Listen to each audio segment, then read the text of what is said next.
Appreciate everyone being here. Thanks as always for covering us. Really excited this week to have a chance to go play TCU. Coach Patterson is doing a great job as always. Should be a tremendous challenge for us. It's an honor to play against some of their tremendous players. Jalen Reagor is one of my favorite players as a college football fan. Dynamic, tough, great punt returner, great receiver, and presents a lot of challenges as he did last year. And he's complemented by a whole host of other skill players that are playing at a really high level. Tay Barber and many more. Obviously, we know quarterback got banged up at the end of the game, but we know they have multiple quarterbacks who can play at a high level, so we're prepared for all that. They bring into the game the nation or Big 12, I'm not sure, but at least the Big 12's number one red zone offense, and we've been playing pretty good red zone defense, so it'll be quite a challenge, quite a matchup. And then defensively, an outstanding defense yet again, number one or two in pretty much every defensive category in the league. They have one of the best players in college football in Ross Blacklock, and a dominant defensive tackle who missed last year. Gave us fits 2 years ago, and he's back, and he's better than ever. So it'll be quite a challenge for our offensive line, especially coming off of last game where we didn't play very well up front, and it'll be quite a challenge. So we're excited. Glad it's an 11 o'clock game. I like I like early games, and to get up and go play some football. And we hope that Baylor people will come up and support us in Fort Worth. What are some of the reasons their defense is so good? Do they give you a lot of different looks, or are they just really physical? Or? Well, I think it starts with, first of all, with Coach Patterson. I mean, he does a masterful job of taking away the things that you do well. And so you go into a game like this, he's going to take away your top three runs in every formation, the top three passes. They're going to take it away by scheme, and then they have great players playing really aggressively. They don't give you free stuff. They sit there and they play press man. Their safety's flat foot, and don't they're going to sit there and they're going to challenge you to throw the ball deep, and then they're going to go compete for the ball. They've got great ball skills, and then they got great players, dominant defensive players, great corners. Gladney's been around for a long time, and he's an outstanding player. A lot of speed. At linebacker, they're 215, 212. They're guys who can run sideline to sideline. And then he does have the ability to blitz, but it's really subtle things that he does to take away the different things that you do. And you have to make a decision then. Do we change everything we do, or do we just go out there and let our players play? And so I think this is a game where our players have to go out and compete against their players and try to make plays, and know that that nothing will come easy. But you have to find a way. In the last 2 years we faced them. We've turned the ball over 6 times, three times each game, and we haven't taken the ball away from them. So we can talk. People love to talk about like this play and that play and all this. If you win the turnover battle, you have a chance. And we lost a turnover battle for the first time against West Virginia, and that hurt. And so we're going to get back to the fundamentals of protecting the football versus a group that's taking the ball away from us a lot. What sets Jalen Reagor apart from everybody? Speed, technique? He's got great speed, but he's got elite ball skills. And, it's not just the ability to catch the football. It's also the ability to adjust in the air, as a 40-inch vertical. You could be running with him. He can jump up and catch the ball. And I think it's really his run after the catch. Last year he torched us on a middle screen where 7, 8 guys had a chance to tackle him. And he's just so elusive. And the final thing I'll say is he's just tough. A lot of guys don't want to go back there when he's a first-round draft pick someday. They don't want to go back there and catch punts. Well, he loves to compete. He's going to go back there. He's going to catch punts. He got banged. I watched the game the other day just as a fan. And he gets banged up. They pull him off the field. He's right back out there. So, to me, you take guys like Tylan Wallace. My heart was broke when I saw him get hurt the other day. But you take Tylan Wallace, you take Jalen Reagor. It's not just that they're talented. It's really the talent plus the toughness and competitiveness that sets them apart. It's why they'll have great pro careers. Playing on Thursday, what edge do you get out of this extra couple days? Just not much. Maybe just a chance to regroup, a little bit. But we didn't meet with the players on Friday or Saturday, so we all started on Sunday just like they did. At the end of the day, these other teams have had a full bye week and we didn't get one, so it is what it is. We just tried to maybe go out recruiting a little bit on Friday and then regroup on Saturday, come in Sunday ready to go. Their offense has been a little inconsistent, especially in the beginning of the year. What have you seen in the last couple of weeks where it seems like they've kind of found something and caught some traction? Well, they're playing a freshman quarterback, and so that's a hard thing to do. But I think Coach Cumbie's done a fantastic job. You see him develop. He went out and beat Texas. Had every they put him in position to go beat Oklahoma State. So you can see that he's going to be a great football player, and he was a great football player these last 2 games. And so we have to try to just limit him. And it's not just his arm; it's also his feet. He does a great job of scrambling. He's a great job in the run game, and they're well put together. They have the ability to run the football. They're not just a passing team. They have the ability to run the football, run the quarterback, and throw the football as well. So they're coming around and clicking at the right time. It'll be quite a challenge. Matt, for you, how much of a struggle was that putting Xavier in and letting him play this last week? I didn't want to do it, but I did it. He wanted to do it, so he did it, and he's ready to go. And he texted me after the game. He was excited that he played well and that we won the game. So we'll move forward with him. What does that do for your depth in the offensive line? Well, I mean, he's been playing, right? But I think the biggest thing is Khalil got in there and played, and we see that Khalil has a chance to be a starter. He's really, really going to be a good player. And then getting Connor back will help.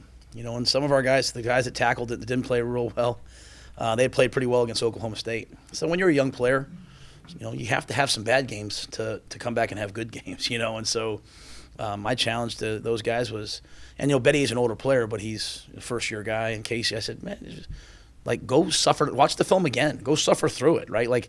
Because the next time you're out there and you're going to have games like that where it's a tough matchup. You have to find ways to adapt, and you can't sit there and panic. And the only thing I was disappointed with on Thursday, and I'm trying not to talk too much about Thursday, but the only thing I was disappointed with was that our players, some of our players are starting to hear too much. They're starting to think we have to win a certain way. You don't have to win a certain way. Who are we to say we have to win a certain way? We were picked 6th in the conference. How about we just try to win each game and not listen to everybody saying, hey, you should win this way, you should win that way. Just try to win the game. And so what happens is they get in the sideline, they start panicking. So I pride myself. I always tell our guys I want to have the best locker room and best sideline in football. And our sideline wasn't very good. We have coaches yelling at the officials. We have players yelling at other players. We have people that, just play football, man. You guys don't yell at each other like that in practice. So some of those young kids get out there and they were struggling. They have other guys yelling at them. They're yelling back. I'm like, do you think that helps you play better? I yell a lot in practice, but you don't see me yell very much at getting in the player's face in the game because I think game days are for them. My job's during the week. Now you got to go play. And so I think, you learn lessons from every game. I'm glad we learned it in a win, but I think the biggest thing is stop worrying about how people value, because no one cared when you weren't winning that much. No one evaluated the wins. But now that you're winning, people's job is to try to find everything that's wrong with your team. I get people are saying, "Did you hear what so and so said on ESPN?" Well, that's his job. His job is to find out what you don't do well, because that's what makes good TV. So you can either listen to that or you can just say, you know what, I better focus on playing a little better this week. And so that's why I bring up the turnover battle. We're not going to win we're not going to beat TCU if we don't win the turnover margin. So how about we worry about that and not worry about everything else? And so I think there's so many lessons to learn, because some programs, you look at the teams that are undefeated right now. A lot of those teams have been undefeated a lot with their players, right? If you're at Clemson, Alabama, don't you think you're probably used to hey, this is how we handle being 8? We're sitting there and we haven't really been 8-0. We've been 0-8. We know how to do that, but we haven't been 8-0. So how do you handle that? And here's how you handle it, guys. So Thursday night for me was frustrating, but I think I was proud of our players because they showed grit and determination.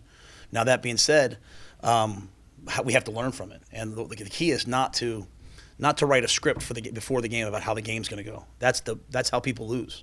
They say, okay, we're going to do this, this, this, and this. They get in the game, it's not going that way, and then they panic. And that's the same thing as a player. I prefer to sit there and say, okay, I'm going to do this and this and this against this player. Now, if he starts edging me, if I can't block him, he's beating me, what am I going to do? I'm going to go to this, this, and this, so that you already have a plan in your head for when things are going well and when things aren't going well. And so I'm trying to teach young guys that most offensive linemen don't learn until they're in their second year in the NFL and they're having to block, Jadeveon Clowney. Then they start saying, okay, what am I going to go to if I can't block him? So I thought there was a lot of things in the game that we can learn. But globally as a program, we need to learn to stop worrying about what people say and just worry about what we can do and control what we can control, which is the same message I've said for 2 years. It's just coming in a different context now. So let's see what we can do it this week. Matt, last 2 years before this one, you guys in close games, like touchdown or less, were 3-5. This year you're 4-0. What do you feel like the biggest, step of growth you guys have made? Maturity. I mean, they like those games. I mean, I think in all these close games we're pretty even with those teams. I really like to learn from older coaches. I listened to Coach Patterson, and he said something like, we're just good enough to beat everybody, and we're just good enough to lose to everybody. And if you listen to what I say in the press conference at the beginning of every year, I say, I think we have a chance to beat every team on our schedule. I think every team has a chance to beat us.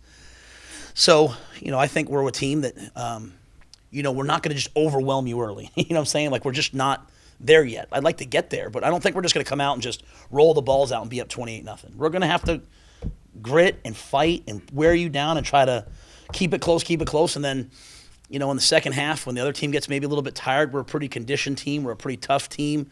Our offensive line now, most of our sacks, they happened early, like the first 3 drives were atrocious. And then as we kind of just kept wearing in it and staying with it, we can protect a little bit more. We can kind of hold on a little bit more. And then I think in the end, our guys get to the fourth quarter. It was our first fourth quarter shutout of the year, which is a big thing we talk about, but we haven't really done it this year.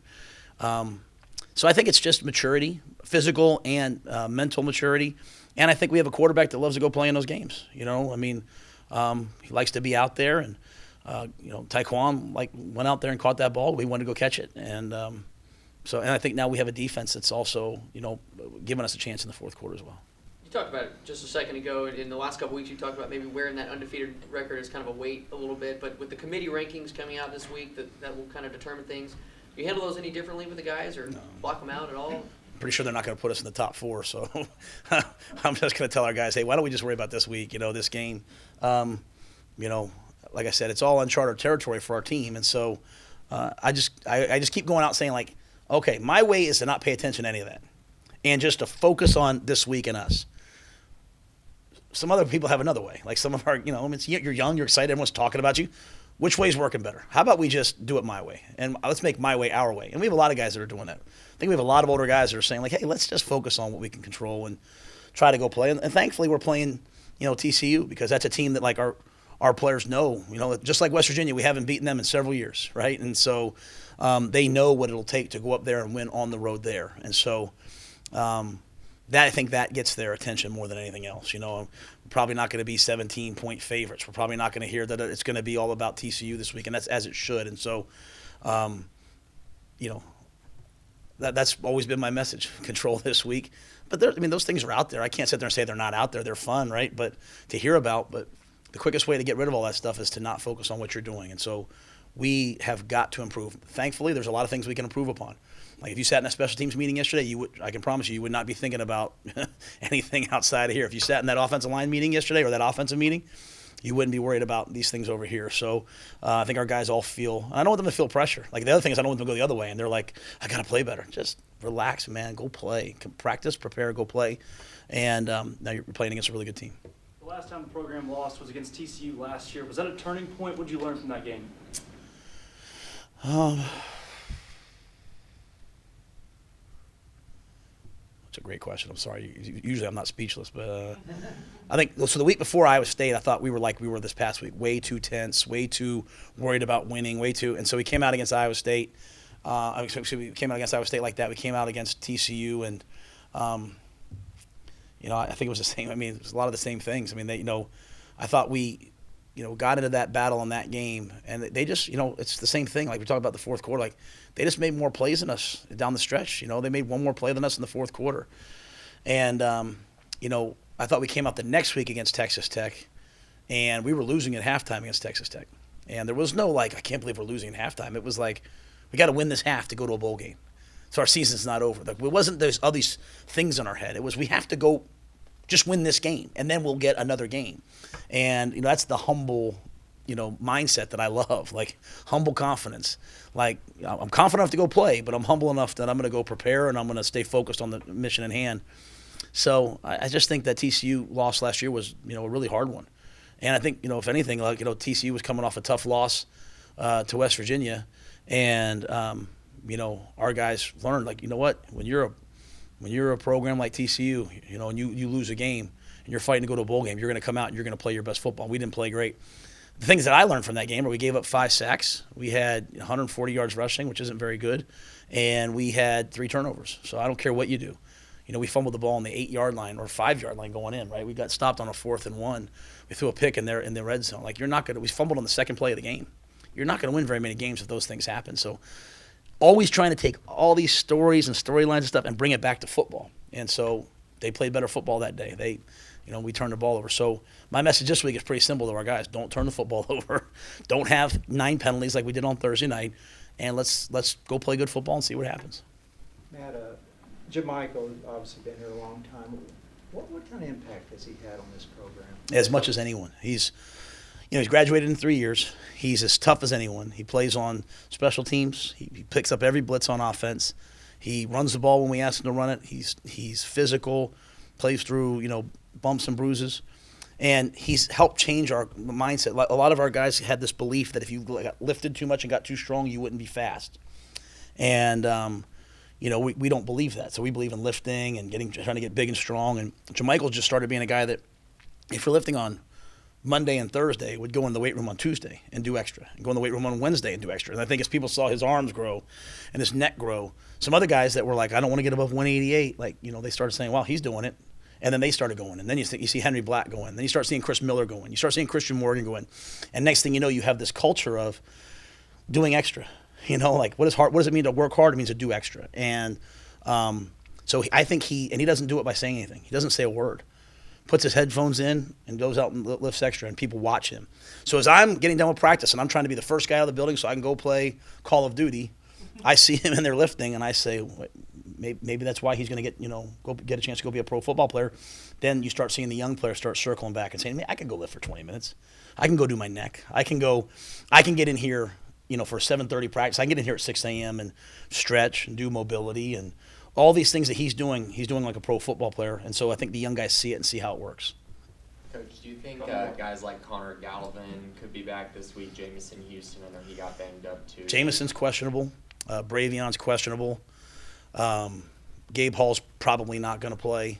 Squirrel is probable. Squirrel's hopefully back up, which is great news. And the first guy you asked me about was Galvin, questionable. I mean, he did some work last night, so we'll see. Just a matter of how his knee kind of handles it. I think we'll have him for some, and would really love to have him. It's just a matter of how it goes this week. So maybe probable. I'm not real good with the words, but. You'll be without Chris Miller. And Chris Miller's out. How about, can you replace him easily? Well, we had some practice at it now, unfortunately, right? We've had 2 halves where we've had to play with someone else in there, and I think Jaron McVay, went in against Oklahoma State in that dynamic offense and did a great job. This past Saturday. Graylin stepped up. We thought Graylin was emergency only this past game. He stepped up, and we really need Christian Morgan to step up. He's had some injuries and all that, and there's kind of, he has a youthfulness to him, and he's excited, and everything's kind of fun for him. There's a time where it's like, okay, Christian, now I need you to step up now and go play. And so I think we have enough guys. We'd love to have Chris out there, but we have enough guys. And I think those guys have all had a chance to play some. JT's had a chance to start a couple games, so we'll probably use them all. Miller will be back the next game. I believe so, yes, sir. All right, thank you, Coach. Thank you, guys.